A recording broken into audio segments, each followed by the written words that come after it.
This is my audience. Okay. And they're gonna be, yes, okay. Thanks, guys. From junior high to high school, I went to a public school. Over 90% of my friends and peers were non-Christians. My teachers were not Christians, and my education was not based on Christian morals. In a classroom of 40 students, I was one of 2 or 3 students who are Christians. Every religion was represented in my school, from atheist to Buddhist. In my history and government classes, we discussed each and every religion except Christianity. When I asked why we do not discuss Christianity, I was always met with the same response. Separation of church and state prohibits us from teaching it, or something along those lines. But I have always argued that discussing it as a religion does not violate constitutional law, and it is a religion just as important to our history as atheism or Buddhism, and because talking about all other religions except for Christianity is discrimination. If Christianity was talked about as a religion, then it does not violate the law. In 1802, Thomas Jefferson wrote a letter to the Danbury Baptists and introduces the idea of separation between church and state to keep the government out of religion and the church out of the government. He said that believing with you that religion is a matter which lies solely between man and his God, that he owes account to none other for his faith or his worship, that the powers of government can't reach actions only and not opinions. I contemplate with sovereign reverence that the act of the whole American people which declared that their legislature should make no law respecting an establishment of religion or prohibiting the free exercise thereof, thus building a wall of separation between church and state. I took this excerpt of Jefferson's letter from www.usconstitution.net. So by Jefferson's description and definition, separation between church and state, the only way a school or a teacher can violate the law is if they do not allow a student to hold their own opinion. Religious freedom is the law. The First Amendment of the Bill of Rights, also found on www.usconstitution.net, says that Congress shall make no law respecting an establishment of religion or prohibiting the free exercise thereof. Nowhere in the First Amendment does it say that a religion cannot be talked about in schools as a religion.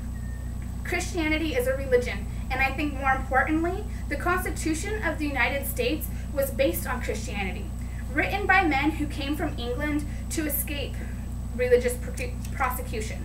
According to www.loc.gov, many of the British North American colonies that the United States of America were settled in the 17th century by men and women who, in the face of European persecution, refused to compromise passionately held religious convictions and fled Europe.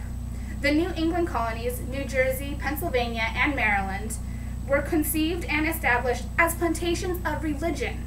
Some settlers who arrived in these areas came for secular motives, to catch fish, as one New Englander put it, but the great majority left Europe to worship God in the way they believed to be correct. They enthusiastically supported the efforts of their leaders to create a city on a hill, or a holy experiment, whose success would prove that God's plan for his churches could be successfully realized in the American wilderness. So because Christianity was what our country was founded on, I always asked why we did not discuss Christianity in the founding of our country and the role that it played. By not talking about Christianity as a religion in schools, discrimination is taking place. In my classes, my opinion was always seen as wrong or being sheltered from the truth of the world. It got to a point where I would not say anything in my classes at all. In Thomas Paine's book, The Age of Reason, which I found on www.rationalrevolution.net, says that he who denies another this right, religion, makes a slave of himself to his present opinion, because he precludes himself the right of changing it. For years I had to sit in a class and learn about other religions of the world. Peers and teachers alike favored certain religions and tried to show me how my beliefs were wrong, how another religion was right. But I was never allowed to talk about my own religion in a classroom setting. In letter from George Washington to the United Baptist Churches of Virginia in 1789, Washington says, "I beg of you, be persuaded that no one would be more zealous than myself to establish an effective barriers against the horrors of spiritual tyranny, of every species of religious persecution. Sitting in those same classrooms, with those same peers, with those who would not allow me my own opinion to be discussed, were guilty of religious persecution. I was discriminated against for being a Christian, and it seemed that my opinion meant nothing at all because I was a Christian, and Christianity was not allowed to be discussed in any form." The law of separation between church and state has been taken too far and has been misconstrued. In a conversation about this topic with my coworkers, one of them said that the idea of separation between church and state was created to make sure that the government does not make laws over the church and the church does not make laws over the government. Not so that religion cannot be discussed in schools and learned about in the classrooms. I fully agree with this statement and take it a step further.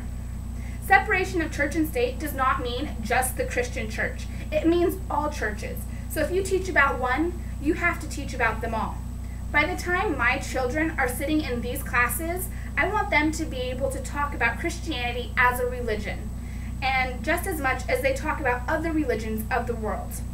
I am asking you to raise your voice and tell the school districts and the government, make a difference, and tell them that we want Christianity taught in schools, just like Buddhism, Catholic, and Jewish religions.